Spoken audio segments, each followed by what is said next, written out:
We've all been there. You start the day strong, crushing your workout, eating clean, knocking out focus work. By mid afternoon, though, decisions feel harder, temptations sneak in, and by evening, you're running on fumes, wondering where all that morning discipline went. Is this just how willpower works? A finite daily battery that drains as the hours tick by? Or is it more about what we believe about our own capacity? This question comes up often in coaching conversations, and it's one that pits two compelling ideas against each other. On one side is the popular limited resource view. On the other is the idea that your beliefs about willpower can actually shape how much you actually have. The case for limited willpower, the battery model. Many successful people and productivity experts describe willpower like a rechargeable battery with a daily limit. Darren Hardy, the author of The Compound Effect, is a strong proponent of this perspective. He teaches that you wake up every morning with a full charge, but every decision, every act of focus, every resistance to temptation burns through it. By mid afternoon, you're on fumes. By the evening, you're toast. This idea resonates because it matches how many of us feel. It also draws from the classic ego depletion theory in psychology, which suggests self control works like a muscle that fatigues with use. The practical takeaway: don't rely solely on raw willpower for big changes. Instead, build smart habits, routines, and environments that reduce the number of decisions you need to make when your tank is low. It's empowering in its own way. It explains why we struggle later in the day and encourages us to be strategic rather than to just try to tough it out. The counter view: willpower and belief. Others push back, arguing that willpower isn't inherently limited. It only feels that way if you believe it is. This perspective gained traction through research by psychologists Veronica, Carol Dweck, and Gregory Walton in the early 2000s.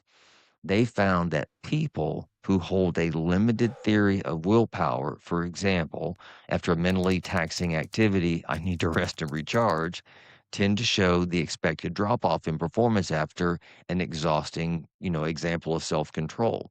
But people who hold a non limited theory, for example, after working hard, often feel energized for more challenges.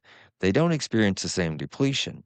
They continue to perform well across demanding tasks. Even more interesting, researchers could shift people's beliefs experimentally, and the results followed.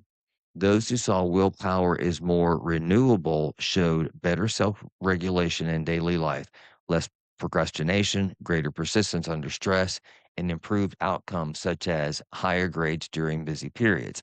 Precision nutrition coaches and similar evidence based programs often lean hard into this.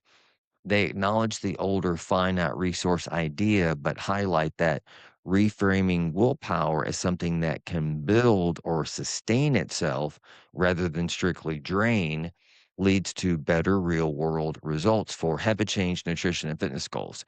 A powerful real life example: the Cliff Young story. One of the most inspiring illustrations of this belief effect comes from an unlikely hero, Cliff Young, a 61-year-old Australian sheep farmer, and I'm not kidding. In 1983, Cliff entered the grueling Sydney to Melbourne ultra marathon, a 544-mile race that typically took elite athletes 6 to 7 days to complete. He showed up in overalls and work boots, and again, I'm not kidding, while the pros wore fancy gear and had support teams. Race officials nearly didn't let him start, worried the old farmer might have a heart attack. The race began. The young athletes blasted ahead with a standard strategy: run hard for about 16 to 18 hours and then stop for solid sleep and recovery. Cliff, he didn't know the rules. No one had told him that he was supposed to stop and rest each night. So, drawing from years of running across his ranch to round up sheep before storms, often with little to no sleep, he just kept going in his now famous shuffling gait. While the elite slept, Cliff shuffled on. He took the lead on the first night and he never lost it. He finished in 5 days, 15 hours, and 4 minutes, shattering the previous record by nearly 2 days and beating the next finisher by about 10 hours. As Jack Canfield often shares in his retellings, Cliff succeeded largely because of what he didn't believe. The others believed they had to rest on a certain schedule. Cliff believed the race simply required starting and finishing. His lack of that limiting belief let him keep going while the others stopped. Now, this is not just mindset. Cliff's lifetime of real endurance helped too, but the story beautifully shows how beliefs can override common knowledge about our limits. So, which is it? The science here isn't black and white. The original ego depletion studies have faced replication challenges and a broader replication crisis in psychology, with some large scale efforts failing to find strong effects. Proponents argue the phenomenon is real, but more about conservation and motivation than a literal empty tank. Critics note that mental fatigue is real, but its causes, including a lack of sleep, nutrition, attention, expectations, are complex. What seems consistent, though, is that your belief about willpower often becomes part of the equation. Believing it's strictly limited can create a self fulfilling prophecy where you expect to crash and burn, and therefore you do. Believing it's more renewable or at least less fragile than a daily battery can help you push through afternoon slumps and build greater consistency. At the same time, even strong believers in the non limited view don't claim that willpower is literally infinite. Extreme fatigue, chronic stress, and poor basics like sleep will still catch up with anyone at some point. And smart systems, habits, and environments and clear why power still matter more than brute force. So, what do you believe? Here's the beautiful part. The research and story suggest that what you choose to believe can influence your reality. You might side more with Darren Hardy's practical battery wisdom and focus on building routines that protect your energy, or you might lean towards the mindset research and Cliff Young's example, training yourself to see willpower as something that can sustain or even energize when it counts the most. Or, like many people, you might blend the two.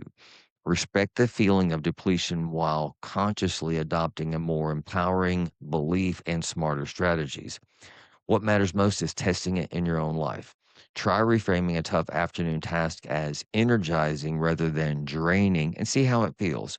Track your results over a couple of weeks. Ultimately, the choice is yours. Your belief about willpower may not determine everything, but it could determine more than you think. What's your take? Do you see willpower as a limited daily resource or as something heavily shaped by mindset? Drop a comment below. I'd love to hear how this plays out in your goals, your life, your habits.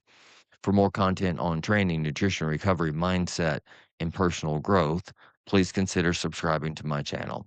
And if you're looking for support with your fitness, please reach out via Work with Kelly in the description below. Best of luck in your journey.